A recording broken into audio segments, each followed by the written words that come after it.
అలాగే back bone pain ఉండేది. అంటే చిన్నప్పుడు మా ఫ్యామిలీస్ అంటే మేము అంటే అంత చక్కగా చాలా కలివిడిగా ఉన్న ఫ్యామిలీ కాదు. ఫ్యామిలీలో పుట్టలేదు నేను.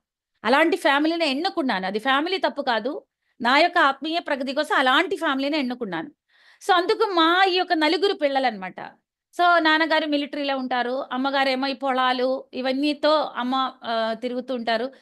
మేము ఇంట్లో ఉంటాం స్కూల్ నుంచి వచ్చినా.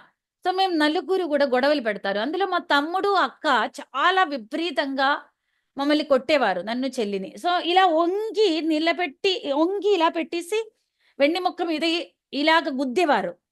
మరి లేవలేనంత పరిస్థితిలో ఉండేది. అదంతా ఎఫెక్ట్ అయిపోయి నాకు బాగా బ్యాక్ బోన్ పెయిన్ ఉండేది. సో, అలాంటప్పుడు అది నేను ఎక్కువసేపు కూర్చోలేను, ఎక్కువసేపు నిలబడలేను. ఇలాగా ఇలా పడుకోలేను. సో, అదంతా ఇబ్బందులుండేది నాకు. డెలివరీ అయిపోయేటప్పుడు ఆ టైంలో గట్టా చాలా ఎక్కువ అయ్యేది నాకు.